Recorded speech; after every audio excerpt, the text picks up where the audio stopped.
Hey everybody, welcome back. It's the Chill Tech Podcast, episode 40. We 40. made it, y'all. 40.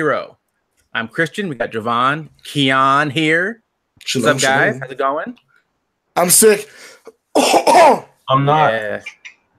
So it's gonna be 79 here on Friday, so I'm gonna be sick as well on that day. Is the plan? It's a planned sickness. I actually do feel kind of scratchy in my throat, for real. But we'll see. Gotta get on that OJ diet, bro. I'd actually rather just be sick and stay home and play Switch. So Yeah. just saying. Yeah. I'm like, bring the sickness. I'm trying to sleep deprive myself on whatever I can do. So, although if I'm gonna do that, then I might just be at work. If I'm gonna be inside all day, Right. But anyway, we're here to talk about tech, some chill tech topics, and today, actually, guess what, folks? We got a sponsor in honor of. Well, we're a few weeks late, but March 31st was World Backup Day. Sponsoring today's episode is Stellar Data Recovery. More on that later. Bam. So first topic for today. For those that don't know, yesterday and today, Mr. Zuckerberg, CEO of... Is he CEO or is he president? He runs the thing. I mean, he's the founder. He runs the board. He has the voting shares. So whatever he says happens. Yeah. President, he's not CEO. He doesn't run anything right anymore. Yeah. I mean, he got all the votes on the board. So, I mean, what he says is law, basically. Yeah, whatever he says is law. He's not doing day-to-day per se. But if he says jump, they say, ha, sir. And they do it. Facts. Testifying before Congress today. I mean, all kind of stuff going down. We had stuff with Russia and Cambridge Analytica and data leaking to different, quiz apps, all kinds of stuff.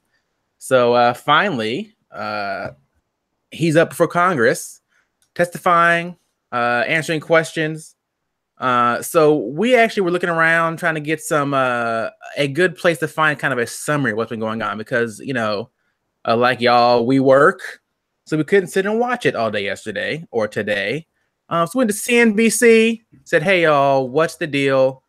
What do we need to know about this here testimony? So first things first, apparently Facebook didn't notify the FTC initially about this data leak. Now, apparently 87 million Facebook users had data compromised by a quiz app. So what happened was some people took quizzes, and the way it worked at one point was I take the quiz and then I click some things saying authorized, blah, blah, blah. No one reads those things, but it gave access to my information. And of course, people that I know's information, and I think some of theirs as well, right? So this kind of went out to several degrees to where it ended up with 87 million people's data harvested by this app. Does that concern you guys? No. No? Only because, as Zuckerberg said in his trials, which was some of his trials are actually kind of funny, right? As he says, like we have the power. We have the power to say yes or no, and as you said, nobody reads those things, so it's not like it's kind of his fault in a way, but it's not ultimately his fault. It's kind of like personal responsibility. To a degree. But here's the thing, though. What he's saying is that basically the app shouldn't have worked that way, right? Supposedly, it shouldn't have been doing what it did within the confines of, the Facebook policies. Right.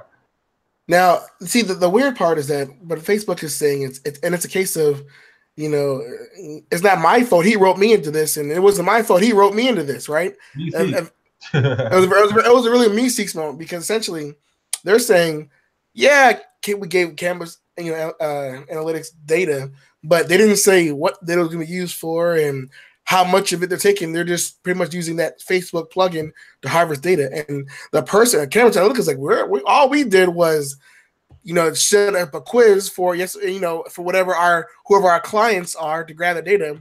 Although the data was not just about yourself, but about your friends and things that they like and that they do and their political views and and religious views and all this other personal information to create chaos, essentially. and they're linked to like Russia and the Trump campaign, all these other things that are just really hot topics right now. So everyone was pointing the finger at someone else, except the fact that end of the day, they were using Facebook data, and there was just no transparency. And when it came to the knowledge of, yeah, this is what they're doing with this information, Facebook is responsible to report and let and make that transparency happen to not just the users, but to the FTC, which they did not. They didn't do. But we'll see how it happens. So apparently Facebook. What was that? I was gonna say it seems like with many of today's issues, transparency is always like the root thing. Like it may not be the actual whatever happened, it's just how somebody clarified it, how somebody talked about it. That seems to be like the main issue with all of today's problems. It's not because you cheated on me, it's because you lied about it. Well, well, I mean, the line makes it worse, right? But I mean, a lot of this also is like, I think over time, I think we're going to try to get better education or better transparency for users of technology, because all these EULAs, all these things that we have to just click to get past, to go through, they're not even clear. Like even if average Joe were to read it, they don't even really know in plain English what it means. That's what one of the Congress people were saying. They were saying, insteed of having the terms of service in Swahili, he literally said Swahili, and I was like, wow, yes. Sir. Wakanda forever. So yeah, it's so true. Like like people agree, but do they know what they're agreeing to? And they don't know. Right. But I'm not gonna go through all these things, but we'll have this link in the description. But apparently Facebook is working with the Mueller investigation, which is looking into Russian interference in the election. So Zuckerberg said he wants to be careful because that work is confidential, but they are working with them to some degree, which I'm sure will come out eventually. What they're doing and what they're finding, but for now, I guess it's under wraps. So, tell me what you want to know, and I'll keep Facebook alive. I mean, that's how I'm taking it. Essentially, it's not necessarily a 100% blackmail, but this is definitely one of those. Well, you done effed up, right? So the only way for you to really get out of this is to tell me something I want to hear. I need you to snitch. Right. And in all this, Facebook is now out here in the limelight now. A lot of people don't even really understand the technology behind it or what they're actually doing, how algorithms work, all this stuff, right? But as we can see, Facebook kind of has two options right now, right? Like either Mark Zuckerberg says, hey, y'all, let's get our house in order. Let's do this the right way. Let's protect privacy. Let's be transparent. Otherwise, one of two things is going to happen. Either one, government's going to step in and try and regulate it and just ruin it because they can't. Technology changes too quickly. They can't regulate it properly. It's just going to be a mess. Or it leaves them open for someone else to come out and say, hey, we're a new social network that respects your privacy and we're transparent and it costs $1 a month, but you don't got to deal with all this other foolishness. What do you think? The Apple of Facebook's. Exactly. Interesting. I mean, it may not take. If they can stand not being bought by Facebook, that's the key. That's the key.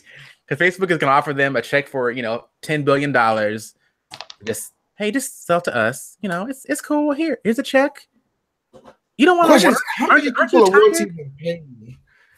So let's be real, because I don't want to go too much on a tangent on this. But how many people, like at the end of the day, if you said, listen, Facebook will now say, because there's been talks about a paid version of Facebook, so it's like $5 a month. No, that's not going to happen. That's not going to happen. I'm just saying, right? $5 a month. You keep your Facebook. We will no longer target you with ads. Your data is secure and private, and it can be used and sold to no one else.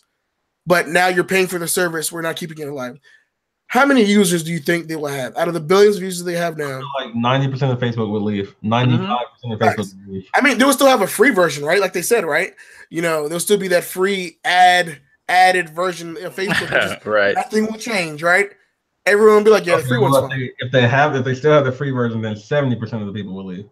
It's because they would hear the word pay and they're automatically out. Yeah, I mean, some people that's don't care anymore. Like no one really people care until it's like, all right, well, if you really care, pay some money. They're like, well, I don't really care that much. You know what I mean? It's like it's sad, but no one really values their data enough to really pay for services. That's why. Why do you think Google services are so amazing? Because they're free. A lot of the best things are free. Now, if you want to get higher tier, people are like, oh, free. Remember, when something is free, you are the product. You are the exactly right. So here's the thing. Right now, you have like I know people that are iPhone users who are like, yeah, I'll pay the $1 a month for my iTunes, $50. You know, the $50 for iCloud, and their $50 are filling up. I mean, I don't know. $5 is a lot for 200 gigs. I'll just use 50. You know, I'll go back down to 5. I'll use Google Photos to back up my photos. You know what I'm saying, right? Like, there you go. And then someone's like, oh, well, you know, I like this, you know, Edison app or whatever mail clients that everyone likes to use, but the internet one is free, so I'm gonna use that. Or I'm gonna, you know, or even internet. I know a lot of people are like, yeah, you know, I will pay for Wi-Fi, but you know, public Wi-Fi is pretty good. Is it? You know what I'm saying? Like, it's just people are always willing to short sell themselves to save a buck. This is no different. It's true. You're only upset until they tell you to, you know, the only way to really to not do this. You can't stalk your friends anymore, or you can, but you got to pay $1. No one wants to do it. No one wants to pay $1. Right. And Twitter. Yeah, I think one of the big issues with this whole thing, especially with Cambridge Analytica, was that it's one thing if I feel like taking some random quiz from some random company I don't know about just to see which Hobbit I am or which Avenger I would be, right? It's the problem is when people that are friends of mine get roped into that because of a choice I made, right? Like, that's where it becomes like, okay, this is now kind of murky because now they're getting data on those people and they didn't explicitly say that was okay. At least not in any way that was transparent to them that they would have any idea about, right?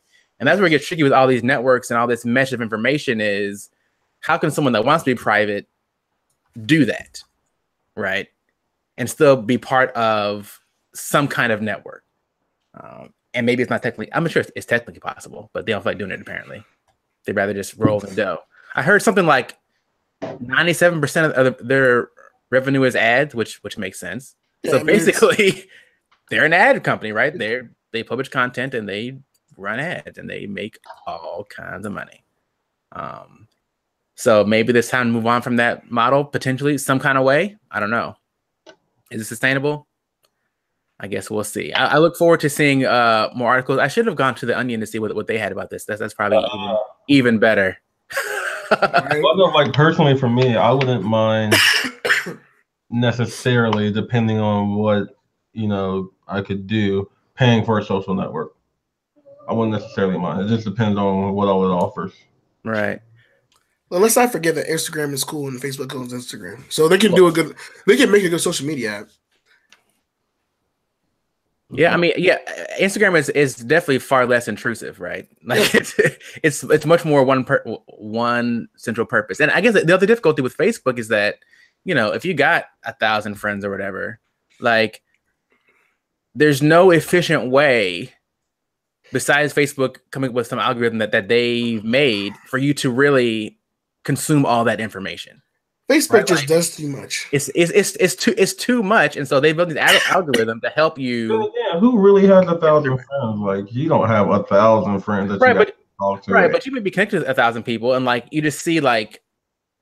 No, I'm not saying like oh yeah, on Facebook somebody could have like 4,000 friends, but like who do they really care about? No grown person, right? Like once you get of a certain age, you have like 10. Like it's like if that, like you just don't even have people that you really care about what they're doing for real. It's not that many people. I do like that about Google Plus, putting people in circles, but that's a Google Plus, not the. Yeah.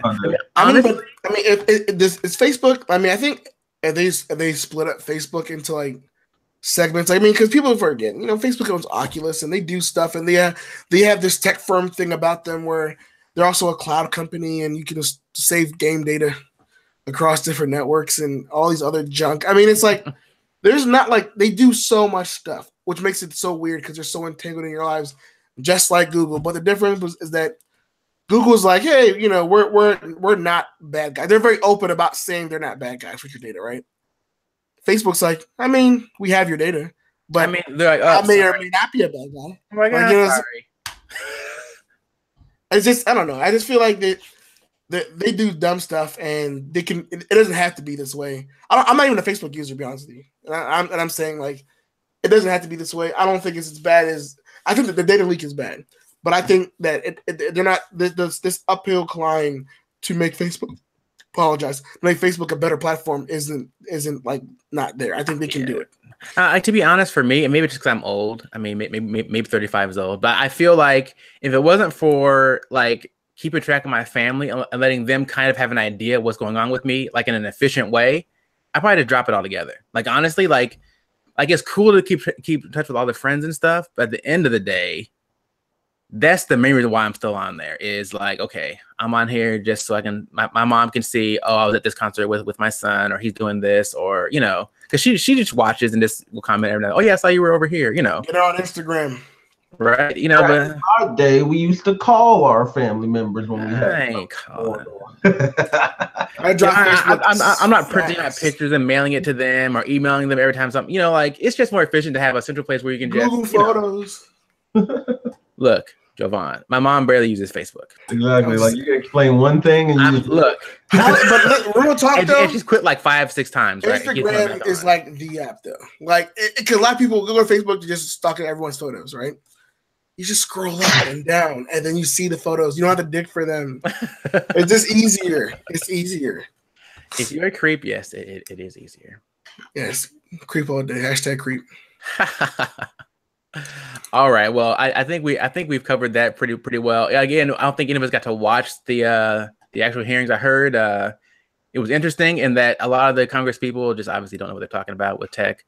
So there's that side, and also the side of obviously Mark is trying to dodge every single thing, plugging in them gigawatts into those computer brains and a TI-84s and whatnot. Right. I just before we leave this, I saw this meme today, and it was like it showed like some congressman and Mark, and the caption he was asking him, he's like, I got this book in the mail, and it's got this this disc, and it's called AOL. Is that kind of like what Facebook is? I'm like, wow. he was like he had like 120 years old or something, but I'm like, that's probably what we're dealing with in Congress for the most part. They don't know. So if they step in and try to fix this, oh god, it's gonna be an issue. So Mark, everyone must have 56K modems in their house. Right. Like Mark, I know you listen, Mark. Get it together. I know. Otherwise, they're coming for you. Yeah. Nobody wants that. Chill Tech Studio podcast, Mark Zuckerberg's favorite podcast. Right. Avid listener. All right. Well, on to another company that's trying to eat up the world, Apple. So Apple is wow. It looks like they plan in 2020 to move their Mac chips from Intel, which was a huge deal when they did that, right? That was like mind-blowing, to their own in-house processing. Now, tell me, raise show of hands, who was surprised by this news? I don't think anyone was. Nobody, right? Like I think we saw it's coming. Intel is just I mean, every year we got an i5, this one, 8th gen, this thing. But end of the day, is anyone ever really impressed by them anymore? Like x86 process computing is dying, they're stuck in the past. Well, not dying, but it's evolving, and then I don't think they're evolving well. Yeah, I mean, ARM is just killing it now, and so does this say more about Intel or more about Apple's strategy as far as maybe potentially, trying to have everything iOS, or just kind of get rid of the Mac line in some way and go to like iPads? We could tell that this was coming when they started putting their own chips in, the iPhone and everything else. Yeah.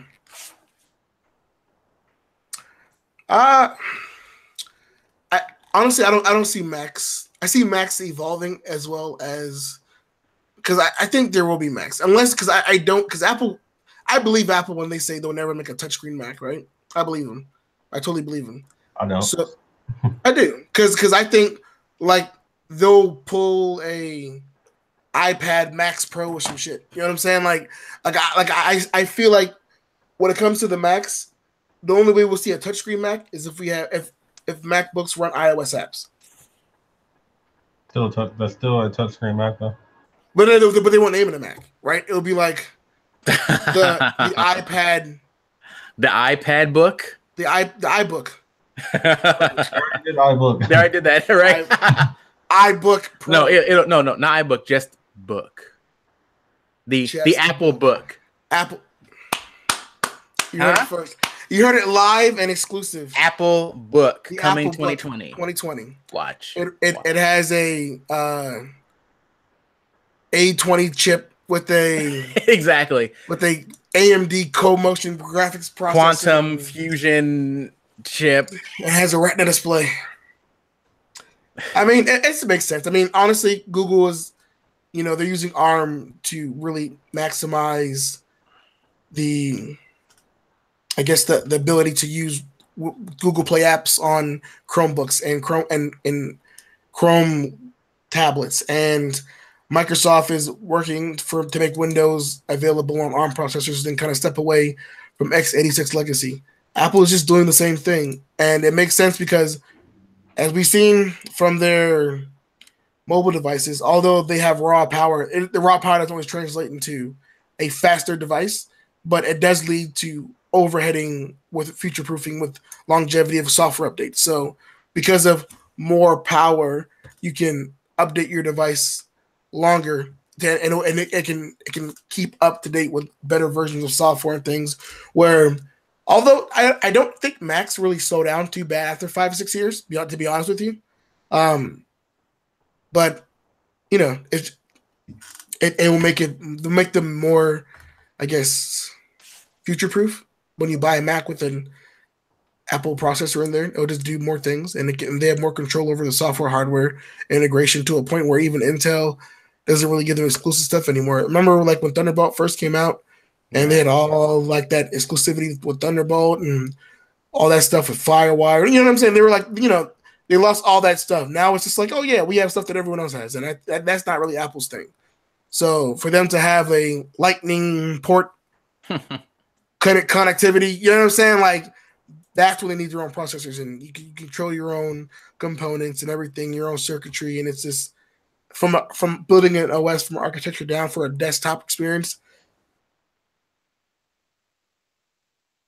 The book will be a Fusion 2-in-1 Apple device. You know what I mean? Yeah, I mean, I see that now. Now, where does that leave them as far as the actual like Apple workstation computers, right? Because do we think that they're going to eventually try to put their own chip in like a Mac Pro type device, right, for actual like workhorse computing, or do they just abandon it altogether, or do they leave that on a separate kind of OS, right? Like we keep Mac OS for these specific things. I feel like if you start building, since they already have one for their phones, and if they actually do build one for their computers, like their laptops or whatever, then of course they're going to try to keep going and see how powerful can it be. Can it be powerful enough to, power our Mac Pro, our customizable Mac Pro, or whatever it is, I mean, I'm trying to imagine people doing, like 3D rendering with like ARM chips. I don't know.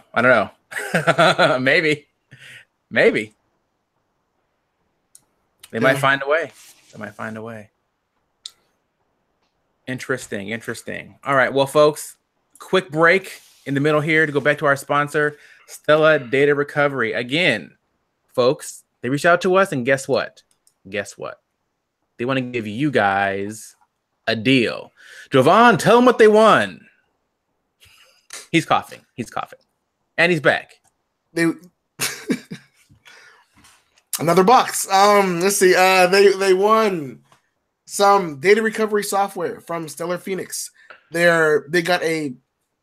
guys are getting a $70 discount off their platinum and a $100 discount off their technical savings. And for our special viewers, listeners, and subscribers, you get an additional, I want to say $10 off, off the price for the coupon. And this is valid from April 11th to April 21st.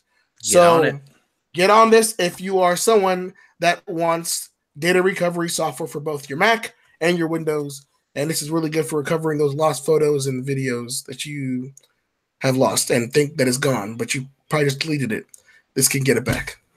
Yeah, folks, it's important because I think people forget that your computer's running fine. It seems okay, but things do go wrong. They do. And when it goes wrong badly, it's not easy to get that stuff back, especially if you don't have some kind of backup. So I think two things. One, back up your stuff. Back it up. Two, have a way to recover it in case of disaster, right? And that's what we're looking at right here. Data recovery, bringing it back. Steal the data, back up your stuff, save it all, and lock it up. All right, folks. So we will have the code for you guys in the description below. If you happen to be listening to the podcast, it'll be in the description there as well. So look out for that. Use it quickly because once it's gone, it's gone. It's gone. Unless they come back to us, then we'll hit you up again. Sound good? Sound good. All right. And for our listeners, again, the code is MDR10DCN. Repeat, MDR10DCN. Sounds like an Amber Alert almost. I know, right? Like license plate number. That's right. All right, folks, and we're back. So we see that Apple is moving away from Intel. Now Microsoft is kind of, I mean, they've been at this for a while now. We've kind of seen this coming, but it looks like they're even more about moving away from Windows and kind of trying to refocus the company more towards, cloud services and also AI. Again, raise your hand if you were surprised by this news. Nobody, right? I mean, it was since Satya Nadella has been CEO, they've really, I think, become a different Microsoft. I mean, what do you better Microsoft think about this? Better Microsoft? To me, yeah. In what way? For one, like I said, their focus isn't on that, just that because they own this huge market share of Windows users, and they're only focusing on like Office as a enterprise platform. They have evolved, like you said, away from Windows into AI and cloud. Azure is a actual reliable way to manage these applications, these web applications, and manage your domains and manage these companies into the future. With AI and cloud integration being, a huge focus with Azure. You're also talking about Xbox and the entertainment and the streaming market, and for what it's worth, they're giving it real attention. They actually dropped Windows Phone. You know what I mean? Like they're like, yeah, it's not working. Steve Ballmer right now would have Windows Phone, whatever. You know what I mean? I'm just being 100 right now. Like, yeah. He's doing a great job keeping them focused on things that are necessary now, but a bigger bet later. Now it's still a gamble because we don't know what their play is, but I'm sure they know with Chrome OS and with Mac being what it is, and iOS and Android being what it is, that Windows glory days it's just not going to be the same going forward. And even with Windows 10 being as it is and being, a managed operating system, and it's something that can be, updated very similar to how OS 10 was, right? Where it's just incremental updates on that same software. Microsoft manages the updates and they push out the software. It's free, right? Like they're changing a lot of stuff, but they know that you're not going to have a lot of people depending on Windows as much as they used to. OneDrive is going to be more important to them at one point later than Windows itself.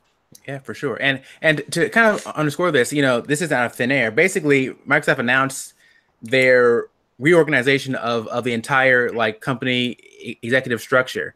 And so Terry Myerson, who was the head of Windows, been in the company for 21 years, he is leaving Microsoft and his role. Clue number one. Clue number two, Microsoft used to have, several big divisions, right? And the main division was the Windows and Devices group. Windows is now rolled into what is now called the Experiences and Devices group. So now Windows is part of the Experiences and Devices group. It's not even like the main star anymore. And on top of that, as far as senior leadership at Microsoft, there's no one in senior leadership that's like a Windows person, right? Like Windows is now another experience product. It's not like the main show anymore. It's just one way that people will be getting to a Microsoft experience. Like when you look at how Microsoft really, again, is just all over Android, right? Like, they're trying to have their experience everywhere. And I think going forward, that probably makes the most sense, right? Getting their experience out there in front of more people and not being so focused on these enterprise contracts, especially in like the developed world, right? They're going out and doing more things where other countries are now starting to get into tech more, and they're coming in with their experiences there now. Not necessarily trying to lock you in to paying $100 or $300 for a Windows disk, every 2 years. Because that's what their plan was. So yeah, for sure. Keon, our resident Windows expert, anything to add? I mean, that's so evil. What can I say about good old Microsoft? It's good that they don't have all their eggs in the basket. I mean, I guess that's the best thing, really. You got to diversify if you want to be as great as Google or Apple or all the hundreds of companies better than Microsoft. So I don't know. Like I said, I'm glad that they're trying to not rely on one thing as much and focus on more other things. Well said, sir. Well said. I try my best. All right, we're gonna jump over the pond and back. Huawei is trying to make some actual headway here in the US. And some people don't too much care for that because some people are scared of China and some of their stuff from over there is kind of, likes to phone home and stuff. So, Jovan, what's the deal with Huawei coming over here, and why are people maybe not so pro about this? So I think it's more so rather than Huawei coming here, but our government's new direction in singling out Huawei. Huawei's been around for a while. They've been selling cheap phones in America for a long time. They've recently gotten to this flagship game of making really good hardware. I'll leave it at that. They make very good hardware, right? And their flagships, they have very good hardware. Yeah, their flagships very good hardware, right? Keon's being very specific. Yeah, their flagships have, but they're huge in a lot of ways. They're a huge pusher in 5G. They have a lot of communications technology, and they're actually our third, the world's biggest phone manufacturer. That's big. That's really big. So they've been dropping devices like last year. We talked about it for a little bit in the older podcast, where the Mate 10 was supposed to launch alongside a partnership with AT&T and Verizon. Yep, that was supposed to launch like 7 months ago. And government's like, let me stop you right there. I'll answer for AT&T and Verizon. No. And Huawei's like, actually, I wasn't talking to you. I was talking to AT&T and Verizon. And they were like, yeah, no. They're like, what happened? We had this huge campaign. We put all this money down for you. We're going to help build your 5G spectrum. Like, we're doing a lot for this deal. Like, we really want this deal because we really want to sell phones in the American market. Because to their point, it's only Samsung and Apple. Those are the biggest, sellers. So they're like, this is a market we can really disrupt with our phones. And government's like, yeah, well, you're Chinese, and you work with your government very closely, and so we can't trust you, and that's that. And it makes a lot of sense, and I think not totally wrong. right. I mean, like, honestly, right? It makes a lot of sense because they are a huge Chinese company, and if you know how China's government infrastructure is, that's not really the best thing you want. But a lot of other countries, including our sister country and over in the UK, they're fine with it. Canada, they're fine with it.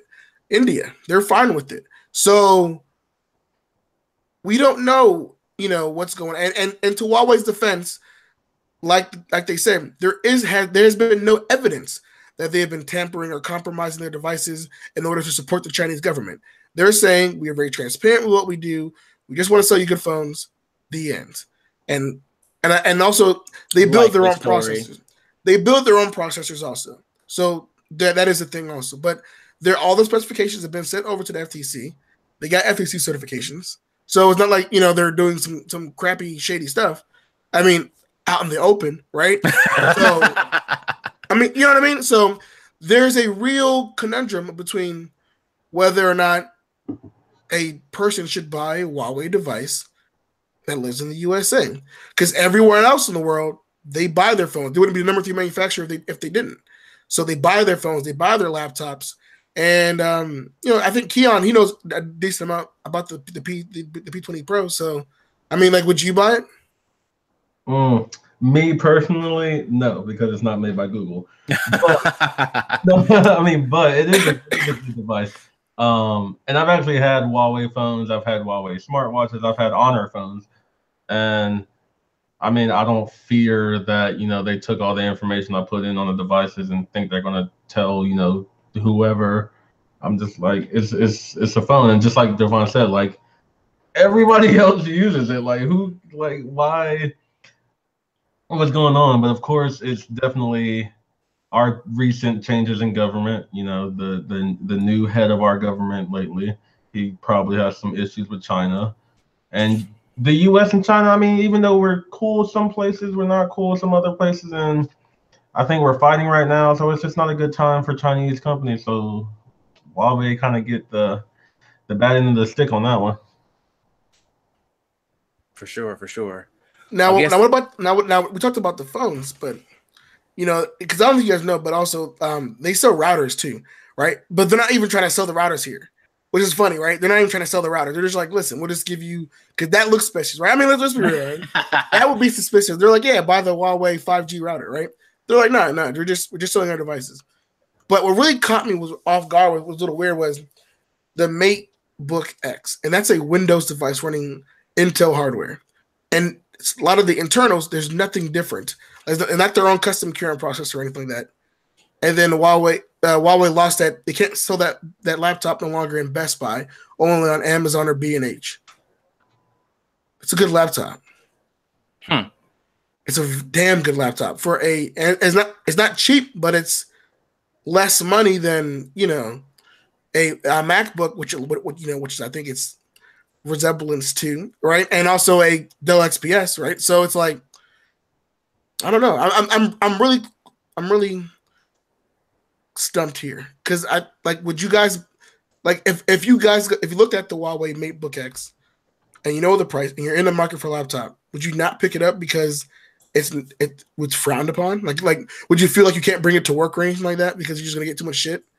I mean, everyday people really care about brands like that. Like you guys work in government, so maybe it's different for you guys. But if I were working at like Best Buy or Lowe's or some other place, I don't think they would care if my laptop said Huawei or Honor on it. It would just be like, oh, you got a computer, I've got one too. Like I don't think they really care. Yeah, I mean, for me, I know the Huawei name now, but in general, like if it's some random Chinese company I don't know about, then I'm not trying to fool with them, right? That's just, I'm like, I don't know this company's name, like I don't know what it is, so I'm not buying it. Huawei, I've heard it enough, and I know enough now that I've got no problem with that brand. But you go on Amazon and you look up pretty much anything, even like t-shirts, right? And you're gonna see a whole bunch of brands from China. You don't know what it is. You don't know the quality. You know if it's going to be the right size. Like, you don't know anything, right? And it's shipped from there over here. You try to ship it back. There's all this issue, right? So if Huawei can again get their stuff here and I can buy it here, then I'm comfortable. Now, if I got to buy it Amazon and ship from China or some other thing, and I got to deal with all of that, I'm not trying to fool with that, right? That's too much for me. I don't care what it is. It's not worth it. I don't care how great it is. So that's my main issue, is that if I can get it from here and I know their reputation, it's fine. And Huawei has built it up. Some other companies, not so much. And we hear about these Blues and other companies doing the weird stuff, right? And we're like, That's an American-based company. Is Blue? I thought Blue was from China. I thought Blue was was U.S. They're designed in U.S. or whatever, at least. Like Apple. Everyone's designed in U.S., right? And then they build over Taiwan or wherever. Whatever that means, right? Yeah. I don't know. We'll see. I mean, I think competition is good, and from an economic standpoint, I don't see an issue with them coming over here as long as they're not trying to flood us with like super cheap stuff and like tank all the other companies, right? Like here, get this Huawei flagship phone for $100, right? Like that's just gonna wreck our U.S. companies. So can't have that. But beyond that, if they want to compete fairly and bring it over here, and it's vetted, bring it on. Bring it on. I hear that. So on to Kian and Jovan's favorite company is Google. Looks like Google Play is trying to take some notes from looks like the Apple TV app. Looks like they're gonna try to pull in to the Google Play app other services. Now, how do you think this is gonna work, guys? And is this a good idea or is this a bad idea? I mean, I guess it's weird how like a lot of crap does not affect me at all. But I guess it's good. It introduces people to other things. It puts for the main point, for at least Google's sake, it puts their name in front of customers. So you have a person who's just like, oh, I want to watch a movie that I got on Google Play Movies. Cool. Oh man, now I need to watch Game of Thrones, but Game of Thrones isn't in Google Play Movies for me. So I need to go to HBO, but oh wait, I can just stick right here in the HBO. That's cool. And plus, you don't have to worry about that app doing your Chromecast stuff or working with this or that. You just know if it worked with Google, then everything's gonna work. So I feel like it's good for that. Now, do you guys know? As far I know, the one thing that I hate with a passion is having to sign in to all these apps, right? Like that to me is the worst part. Like, okay, I got to remember the login for the Comcast, for the HBO app. Oh, I have Comcast. I got to select which provider I have and do the thing. And then, they send me the code and I put it in the thing, or some of them make you type in the password. And it's like all this stuff. Do we know if they're going to try and solve that problem within this app? Has that been said yet? Because that would be great.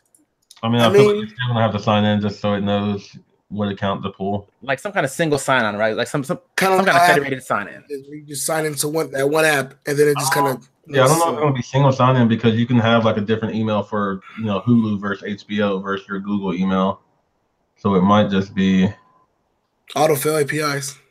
Yes, something. There's got to be some kind of technology. There's got to be a way to do it, right? There's autofill essentially. I mean, that's the only thing I can really think of that can really get you what you want, like ASAP. You know what I'm saying? Like you can just sign in one time on Chrome, and then it just syncs across whenever you double tap. Yeah, would be nice. I mean, but I do honestly think if they're gonna keep pushing this TV thing, and of course we're not gonna talk about it today, but some of the leaks that we saw early this week for like certain Android TV devices that are changing and evolving with the merger of Chromecast, Android TV. So I mean, I can see Google like kind of taking maybe a positive direction where it's like either signing everything, or I can see them doing an opposite direction and going like, hey, we're just going to incorporate everything that you ever want into one Google sign-in subscription.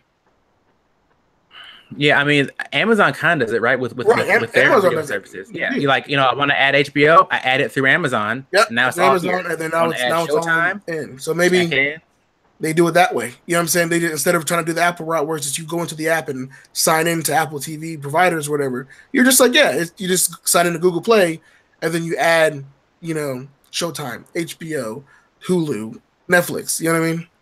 Which and if anyone can pull it off, it's Google, right? So I mean, and this, I guess thing. But what I did notice though, I'm looking at the app here on my phone, is that it will pull the best way to watch it first, which in this case, like it was showing a feature for DC's Legends of Tomorrow, and instead of showing Google Play, it showed CW with free, and it sent me a link to CW. See it instantly rather than going the Google Play Movies route, This is very interesting because they made a lot of money this year. If you saw like the Apple and Google made a lot of money from in-app purchases and people buying from their stores and their own content.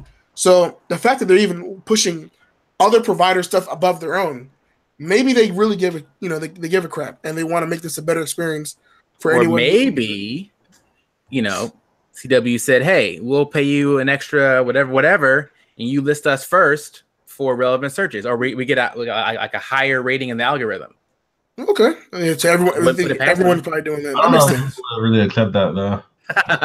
How big they are compared to Hulu is just like, nah. App looks better now. It does look a lot better, a lot more cleaner and refined. Now, I don't know if I have that app downloaded.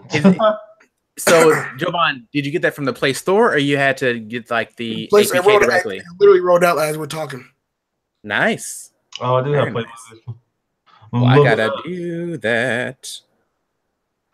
It's funny, I probably have like 20 movies on here that I just never watched. Yeah, I have a few I haven't watched it too. I'm not gonna lie to you, but I like it because of the family sync thing, where it's like everyone in my family can just watch whatever I buy, and it's easier that way than having to buy multiple things or having or sometimes when my sister buys something and I want to watch it, it just shows up automatically in my thing. I think family, Google Play Families or whatever it's called, Family Group just works really well. Yeah. The only thing I don't like is that it's difficult to restrict. Like you can't restrict like certain movies. Like for instance, like my son, like I can say, okay, anything PG and lower.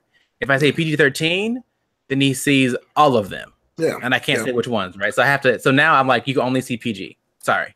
Yeah. Wait, I want you to see. Like, you can't watch Amityville. R? Is that what you're saying? Huh? If you say PG-13, he can see R. Is that what you're saying? He can see all PG-13. And so for him, maybe I think Avengers is fine. But I don't want you watching Amityville Horror, right? Right. But it's just a matter of. Oh yeah, I forgot they added that to that crap. I hate that crap. Man. Yeah. I watched it. So it was scary. I could just unshare that movie with everyone, but it's interesting. But I mean, for me, what has me using it more is do you guys use the what's it called? Movies Anywhere. Yes. It kind of spun off of the Disney Anywhere app, but now it's Movies Anywhere. I started it on because I wanted to link the iTunes stuff with my Google Play stuff. Not use it. Yeah, it's like magic. Like I can't even believe they actually did this, right? Mm-hmm. Like all my Google Play stuff, all my iTunes stuff, like my Vudu stuff, like it's all like one synced library, and I can go into any of those apps and use it. So it's nice, like if I'm on an Apple device, and say even Apple TV, like okay, I just pop in iTunes and all my stuff is there, right? I don't have to try to figure out a way to get Google Play Movies over here or vice versa, or just use the Movies Anywhere app and see all your stuff. That to me, I think, is the way to go, even for things like music. I think going forward, like if we can just have ways to like sync our experience, like but back to how Microsoft is trying to kind of be about the experience. Like I want to just access my stuff like the best possible way. Like the problem with music is just DRMs, and that's not gonna happen. It's just crazy. Yeah, I'm sure they could find a way, but music at this point is, I think, even more so than movies, is about streaming. Like, it's less and less how people even care about like trying to own it. But if you like, the problem with that, I'm using now is that if you try to download and use your DRM, Apple Music, iTunes Music stuff to play on something else, like there's like an actual limit. Like, do they even have DRM still? I thought that was moved a long time ago for iTunes. You can download your stuff and then offload it like the MP3, add it, or AAC, whatever, and add it places. Mm-hmm. But there's like a tick or whatever, like on Google. Like if you add your iTunes library, I think like 40,000 you can add songs you can add. It's some weird thing, and it's same thing with Spotify. Right. Like for that of your own adding to like your library there. Yeah, there's like a weird thing because they have to pay people still, which is really weird. I don't know how it works, but even though you own it, you don't really own it. It's weird. I don't know. Anything else? Yeah. All right, well, I'm excited about this. This should be interesting. I hope it's implemented well, because having a single place to do things is just nice. They can get some kind of single sign-on, even some kind of even if I have to like put all the stuff in once, like that's fine. But I just like literally on my Roku, I haven't used HBO in a while because I just don't feel like going through that. I'm like, you know what? I'll watch something else. Right. It's not worth it. So people, get it together. Hey, everybody should use Plex. Plex is the best. Wait a minute. Wait. So you use Plex for what exactly? Illegal movies. I'm gonna say. I didn't say anything. Not illegal. Look, he buys movies. He downloads his own movies onto his own personal server, and then he serves himself his own movie. You remember that episode on Boondocks where, at the beginning of the episode or the movie credits or whatever, like this guy was beating on this white lady, and he was just like whooping her ass, and she was just like, "This is what happens when you steal movies, right?" Like, what? And then at the end of it, he shoots her in the head and kills her. She's like, "Please let me live," and he's like, "No." Y'all remember those commercials that says something does not steal movies or something like that? It was like they used to have those things like little like PSAs on the video on DVDs, right? Stuff like that. Yeah. I was in Trinidad 2 years ago. Type in the URL, I might steal a car. it's hilarious, right? Because I was in Trinidad 2 years ago, and I went to saw Suicide Squad, and they had a PowerPoint presentation before the movie, and it's funny because they had the little Powered by Microsoft thing at the bottom right, and it was like it's a crazy Trinidad accent, like and there's like this guy who was like a soccer player, and he's like, "Yeah, boy, you know, I kick any ball, right?" And then out of nowhere, like a cop comes out of nowhere, he's like, "Hey, you downloaded the movie last week." He was like, "Nah, boy, it was free from the internet." He's like, "It's still illegal. You can't do that. You're going to jail." Oh, shucks, and it looks at the camera, and it's like a little cross. It's like, "Don't steal movies." Like, this is a worldwide epidemic here. You know what I mean? Like, it's what it is. So right. Don't steal. Speaking of China, shoot. All right.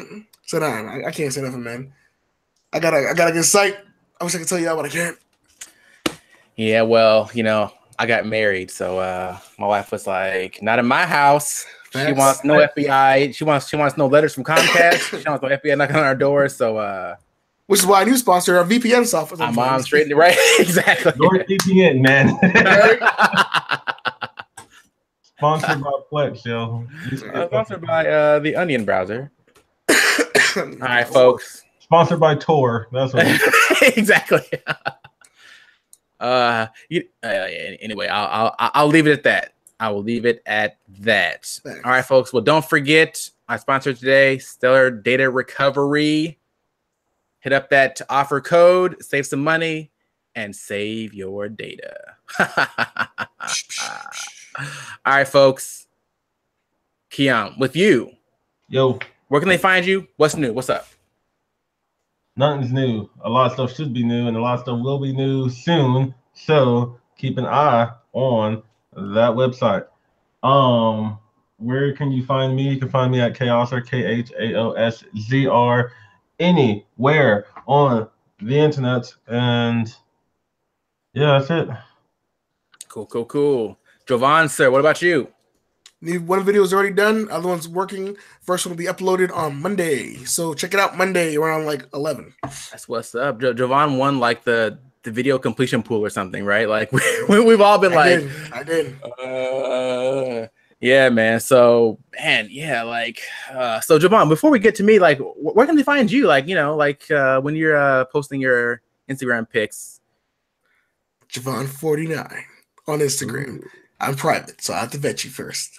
And I'm also on Twitter. Nobody follows private people.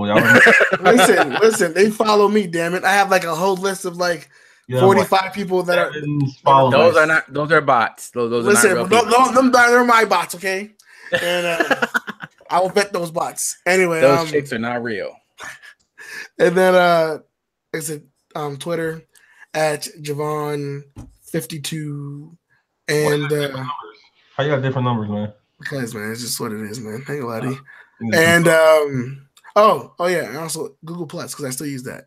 At Javon at plus Javon LeBlanc. So check me on Google Plus. It's so much better like than Facebook. 85 different This names. guy has a unique username for every social network.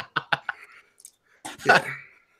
Perfect. And also my Discord. So I'm playing on Discord. Oh wow, yeah, Discord. How That's about our Twitch channel. Messenger? No. And my AIM. Your aim. Oh wow. Meet me in that Yahoo chat room. Right, Yahoo chat. Well, folks, I'm the old man, as I often say. You know, if you look for me online, you probably won't see me, unless I actually don't do very much. But I am on LinkedIn. I'm everywhere. LinkedIn, huh? LinkedIn has a messenger that you can What's use up? GIFs in now, so that's pretty lit. They have a messenger now. Yeah. What? You can use GIFs in it too. Word. Wow. It is on, because I have a By guy the way, at work that just uses them all the Tech time. will have a LinkedIn soon. Marie is making one, so I don't know why we need one, but she said we need one. So. A what? Cool. A Twitch? A LinkedIn. Oh. Yeah. Networking, professional networking, people. That's what it's all about. No, I need the world. So yeah, I mean, I'm out there, Christian Moore. Pretty sure Facebook is like Morrissey83. Also, my email at Gmail if you want to hit me up, or just hit us up at Chill Tech Studio. Yeah, 83 is my birth year, so what? That's why I picked 83. It's fine. Don't worry about it. But mostly Javon's dying, so he'll be back. But You said hit me up on email. Like, yo, this guy's hilarious. I know. I told you I'm old. Like, you know, if you want to send me a letter, message me and I'll give my address and you can mail me like some mail. I like mail. But mostly I'm on Battle.net a lot. Not a lot. Sometimes. Not as much since I have to switch now. But I'm on there on occasion. Quicksilver, $12.99. Not the X-Man, the Silverhawk from an 80s kid. Yeah, sure, whatever. Get it straight. Hearthstone tomorrow. So all my buddies went. Yes, the release is tomorrow. Yeah, it is. Javon got like 80,000 gold and stuff. Like I did. I've been grinding my ass off. 1%er out here. Yeah, that's grind. All I do is grind, man. You remember the old days, like 2 years ago, when I would be like from like 12 to like 3 o'clock? Yeah, I would be on Hearthstone like nonstop. Right. Those long lunches. Those long lunches. Good times. Good times. Now we're like working and stuff. Like, yeah, right now it's like, yeah, I gotta work now. Sucks. Oh boy. All right, folks. Well, it's been fun. It's been real. 40 is in the can, and we'll catch y'all next time. Later. Peace.